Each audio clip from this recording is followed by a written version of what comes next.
This is the Collaboration Dynamics Podcast, helping you work together better, with Judy Reese, X-Ray listener, best-selling author, international virtual collaboration trainer, and master of metaphor. Hear more at xraylistening.com.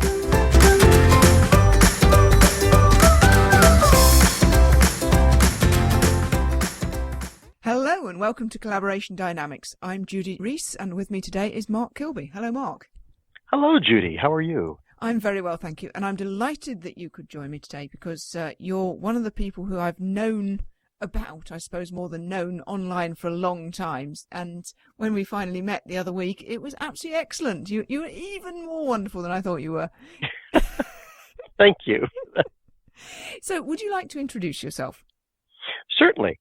I'm in one of those strange roles called an Agile coach. So I help organizations with their Agile transformations, have been doing it, for a number of years, since 2003. So about 12, 13 years now. Been in software for much longer than that. And in the last 2 years, went from a consulting coach on the road to back into an internal position. So I'm a full-time employee now for a wonderful company called Sonatype. One of the interesting things about Sonatype is we are completely distributed, as you and I discussed before. And so we all work out of our houses using these Agile project methodologies. And so it's been a wonderful experience and enjoyed it very much and gave me the opportunity to meet you. So glad to be here as part of that. Yeah, of course. I'm absolutely fascinated by how distributed teams are making that work for themselves. So that's part of why I wanted you to be on this call. Yeah, and something tells me we're going to have more conversations on that. I hope so. So for you, is working in that way with Sonatype, would you regard that as a collaboration? Oh, absolutely. Agile, for those who are not familiar with the process, Agile is extremely collaborative. It's heavily dependent on collaboration.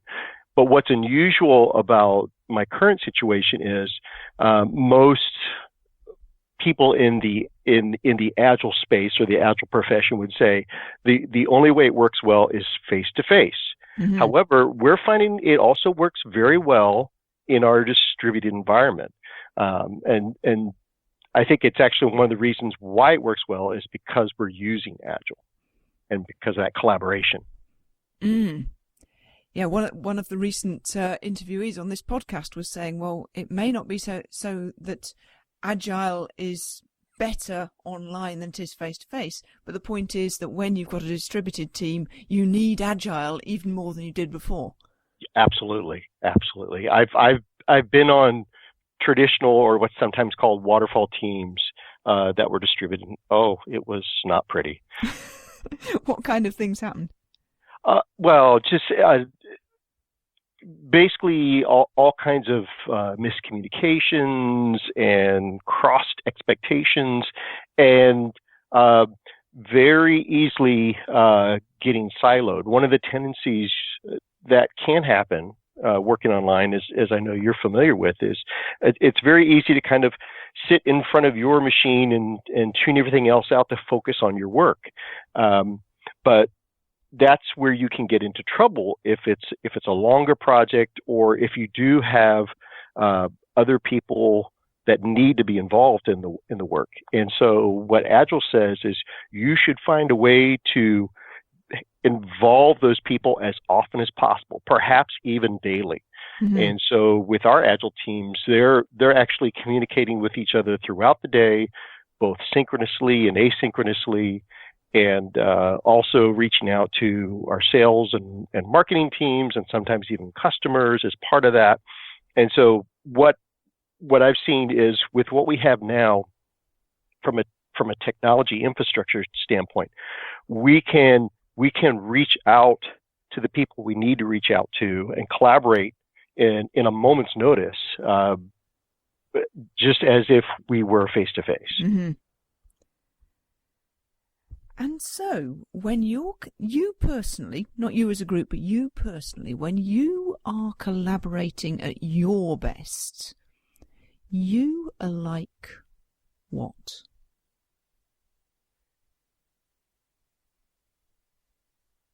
So as I shared with you before we started the podcast, I had listened to a few others, and the first time I heard you ask that question to somebody,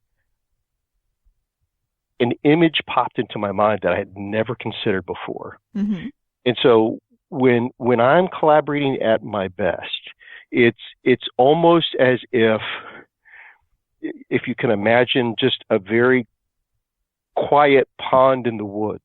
Mm-hmm. And then there's a like a gentle rain that starts to happen, and you see the drops hitting the pond, and the ripples start bouncing off each other and forming new patterns that weren't there before. That's what collaboration is like for me when I'm at my best. Just ideas bouncing off others and different things, and it excites me. It gives me a great deal of energy just to even think about the image. Mm-hmm. So a very quiet pond in the woods, and a gentle rain, and the ripples forming new patterns that weren't there before. Yeah. Is there anything else about that very quiet pond in the woods? Yeah, good question. So I think for me, it says that there still has to be the right conditions for collaboration. Mm-hmm. There has to be, I guess, in that stillness, there has to be an equality. Everyone participating has basically they're at the same level, and I think maybe that's what the pond represents for me. Mm-hmm. And they can drop information in as they need to, or as they feel they need to contribute. So some drops may be more frequent than others. Mm-hmm. But it's funny, as you said that, I thought about there might be cases where that stillness can be disrupted, and the collaboration can be disrupted. And as I think about this, it's tied very much to our remote or virtual workspaces that we're in now. There's a tendency to be disrupted, to have too many things going on, just like the gentle rain in the pond turning into a deluge. And there's too much going on. You can't see the patterns because there's just so much hitting. And I think the information that we can get from our virtual workplaces can be like that. So we have to look at, how do we set the right conditions for that collaboration? And I think that applies as much, in face-to-face as it does to online connections. How do you make sure you are connecting with the others in that collaboration? How do you set those conditions? So when that gentle rain, and you need to stop that gentle rain from turning into a deluge, what needs to happen for gentle rain like that? You need to control the flow, and actually everyone involved needs to control the flow. So it's interesting, as you asked that, it reminded me of some of the more traditional facilitation training that I had went through early on in my career, and a lot of it was about the facilitator controlling the meeting, and I think that's not quite right for the kind of collaborations that we have now. It's more, is everyone feeling connected, and the facilitator is still responsible for checking in on that, but you might think about what working agreements you might have in place so that people are connected. So as a more concrete example, one thing that I'm always very conscious of in an online collaboration is no matter what tool I'm using, I always have some sort of back channel. Mm-hmm. And so there's quite a bit out on the web written on back channels. I also have a blog post on my site.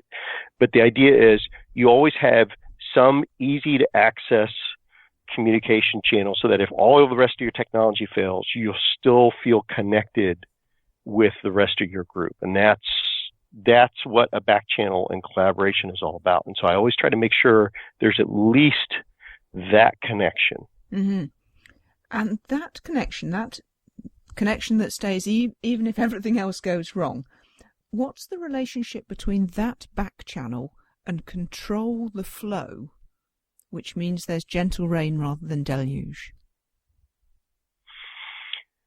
Well, and this is where it gets to a more individual nature in the collaboration, and there's I hadn't thought about it before, but in a way, with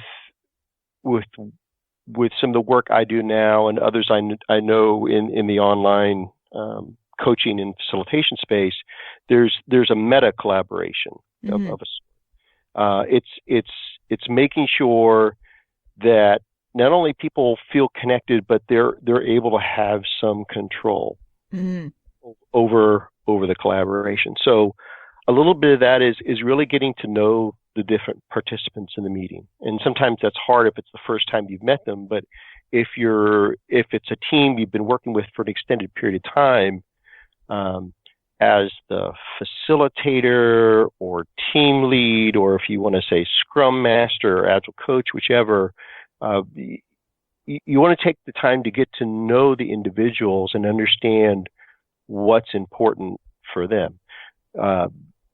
And also why I'm exploring a little bit more of your world and metaphor, because I'm very curious as a way to better tune in to my teammates, but also not just for the facilitator, but for them, for each of the team members to understand what does each individual need, and how can they help control the flow of information that they have some control over into the collaboration. Mm-hmm.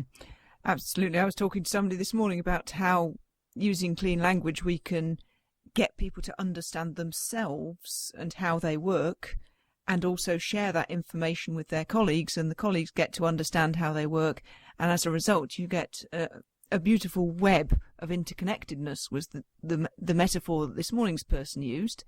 Mm-hmm. For you, when you understand and they understand that kind of stuff, then they have more control themselves over the collaboration. Oh, yes. Not only control for them, but they have more of an ability to help others in the collaboration. Mm-hmm. So one of the key ideas at Agile is to have self-managed teams or self-organizing teams. And to have that, there has to be an understanding of what are each individual's strengths, what are their weaknesses, how they recognize those, and how they support each other in moving the work forward, leveraging each other's strengths. And mm-hmm. so in understanding each other in a collaboration, whether it's in the moment or extended, looking for, hey, is somebody having problems with the work? Is somebody having problems with the information flow right now? And how can we help them out with that? And so tuning into that minimally as facilitator, but really trying to get each of the team members to tune in on that is where you get those just right collaborations, that gentle pond with the drops falling just the right way and making some very interesting new patterns. Mm. And when the pond is like that, just like that, with those interesting new patterns, whereabouts are you?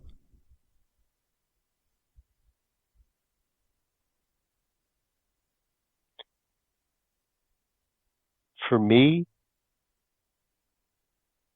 I'm just kind of looking out over the pond, appreciating the patterns, appreciating how some of the things that are forming out of that collaboration never could have been planned. But just by bringing the right people together in that collaboration is where and setting the right conditions, as we said before, is just getting some amazing things to emerge out of that. Related to that, I'm a big fan of open space technology, if you're familiar with that. But just for your audience, if they're not, essentially open space has actually been around for about 30 years. And the idea is, how do you bring a group of people together for a day, 2 days, 3 days to discuss a theme that's important to all of them, maybe even critical to all of them, but not have an agenda. Let the criticality of that issue kind of drive the agenda. And then that first day they come together and figure out what topics do we need to discuss, when do we need to discuss them. And I've been in many. I've been over the last year and a half facilitating a few, and it always amazes me what patterns you see out of such meetings. And one of the patterns you always see at the end is the people who've experienced it for the first time are just amazed at how much they got accomplished, how much was shared, and they want to do it again. How many times can you have you been in a meeting or conference and say, yes, I want to do this again? That's the kind of patterns I love to observe and love to try to help make happen. And there's something in there about the right conditions for that to happen. I'm reminded about a comment that was made on a feedback wall in the event we were both at in Berlin recently. Someone saying that the open space that they'd just done was the first open space session they'd ever been to that didn't suck. And that shocked me, because every time I've experienced open space, I've thought, wow, that was really useful and interesting and so much better than I expected. And here was someone saying the opposite. And my suspicion is that the previous occasions when he's felt the encounter sucked, presumably didn't have the right conditions. Yeah. And I've heard that as well from other folks. And when I ask them about their experience, in not getting too much into open space facilitation, but just asking them about those conditions, it was exactly that case. Is we kind of twisted this or we modified this because we didn't believe this would work. Sometimes just taking something like an open space event for what it is. It's like, just sometimes you just have to go with something that you haven't tried before, but you've heard works well, rather than trying to modify it up front. People often try to do this with Agile, and that's where you get some failed Agile projects. Is people say, well, yeah, the time box thing is good, or yeah, the self-organizing team idea sounds good, but really feel we need to tweak this, and that's where they get into trouble, is they start messing around with those conditions that have been designed to really get the collaboration to work well, to really get the teams to high performing. And the tricky thing is if it's an experience that's brand new to those collaborating, it's absolutely critical to make sure that environment is just right. So whether it's an open space event or a team going into Agile for the first time, you really want that facilitator to hold those conditions as much as possible to be ideal. Sometimes it's not, but as best as you can, so that the team can really feel the collaboration. They can really feel the energy, of that collaboration, just like you'd feel the energy of the raindrops on the pond. There's a rhythm even in the chaos. Mm-hmm. And it's interesting from a clean language point of view, and I've told you the story, I'm sure, that the way I've got into this whole virtual facilitation thing was getting into clean language. When I first got into clean language, everyone was saying, well, clean language is such a physical, such a visceral experience. It's got to be done face to face. It's all about the energy between the facilitator and the client. And you can't generate that if you're not in the same physical space. And myself and my then colleague were saying, well, never mind, you can't. We think you can. Yeah. And not only that, we think you must, because people can't always be in the same physical space. Mm-hmm. And we figured out how to generate that kind of energetic connection, even over a phone line. Yeah. But, it wasn't an instant thing. The first couple of times we tried things, they didn't work. And so I suppose there's a similar process about taking Agile into a distributed team. That how do you tweak the conditions such that it works online without being one of those people who tweaks the process so it doesn't work anymore? Yeah, that could be several more interviews, but we'll try the short version here. So as part of it kind of to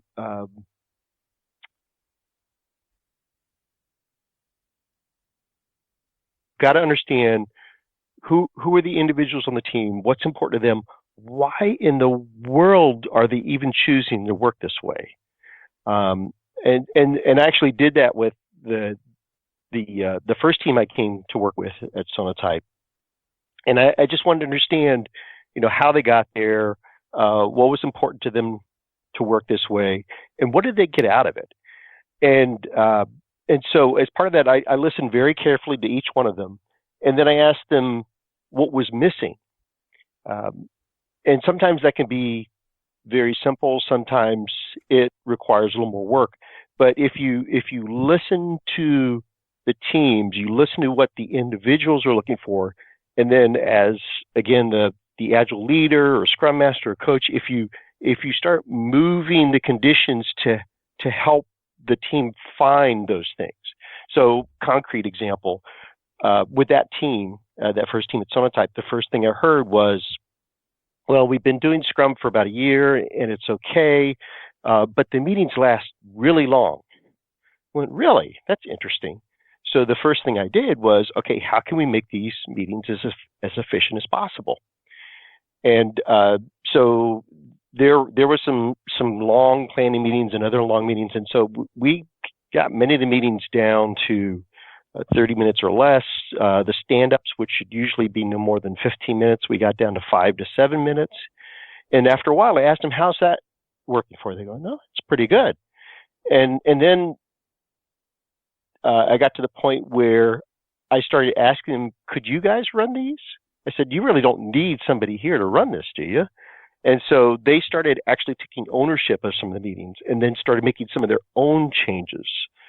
And so as part of those conditions, it's like, all right, what is it that you guys need to make this collaboration in the moment successful, whether it's a stand-up meeting or a planning meeting or a review of the work of an iteration? What do you guys need to make this successful? And so we've got some of those conditions set up for some of the teams, and that can change over time as well. And so part of my role as an Agile coach is to kind of pay attention to those changing conditions, and is there something else that I can help the teams with so that they get back to those optimal conditions to do what they need to do and deliver what they need to deliver in their collaboration. That's interesting. I'm wanting to ask you, in that process that you just described, what happens to the pond and the gentle rain? So if you think back to just when you started with Sonatype, how was it? And I'm going to assume that the optimal conditions generate the very quiet pond in the woods with the gentle rain. So what changes in the pond or in or around the pond? when conditions are less than optimal? So that's a great question. I'm thinking of all kinds of different answers right now, but I'll try to keep it brief.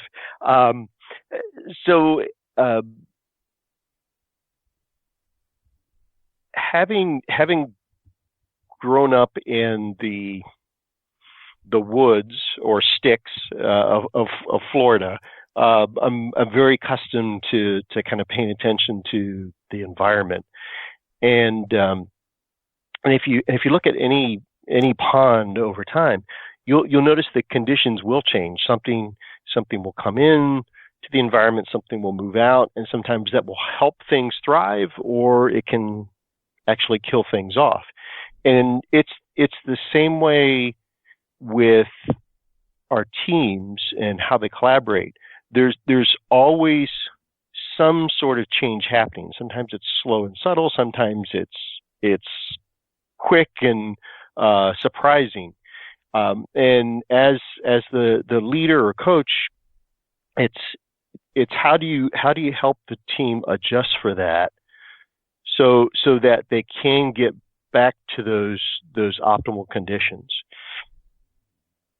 And there are so many other questions that could follow that, and I'm realizing that with one eye on the clock, we should be drawing this to a close. So, I warned you there were going to be multiple conversations. I want there to be more of these. But before we finish, is there anything else that you would like to say about that pond? Yeah. So if there are other leaders out there that are either working with Agile teams or considering just how to get their team more collaborative, think about the team overall as a living, breathing environment. Mm-hmm. And you're the keeper, you're the trustee of that. You've got to maintain that ecosystem, and not only the Agile coaches, but I would say even the executives that I have met and worked with that either rapidly build up a division or a business, or maybe it's a brand new startup. The ones that I find that are successful these days are very good ecosystem builders. They're very good keepers of the ecosystem. They understand that. So that's always something I try to coach or mentor new coaches on is pay attention to that ecosystem. Don't assume that you have, the right solution. Pay attention to what that ecosystem needs and see if you can help provide that. Beautiful. So much to think about there. Before we finally bring this to a close, if people want to find out more about you, about what you've been talking about, get in touch with you and so on, who would you like to hear from and how can they find you? So always happy to talk to those just coming into Agile or looking to get into the Agile coaching space, or anybody dealing with distributed teams. That was one of the reasons why we met at that event in Berlin. That's my real passion right now is how do we really improve the collaboration of these Agile teams in a distributed environment. So the best way they can reach me is they can connect with me on Twitter as Kilby, MKILBY. I'm often on there. You can reach me through my website, markkilby.com, and you'll also see some blog posts on some of the distributed facilitation techniques I use, and also links to some of my work at Sonatype right now, because there's some more blog posts on the Sonatype site. So markkilby.com is the easiest way to get to that information and to reach me. Excellent. Thank you very much indeed. Thank you, Judy. I really appreciate it.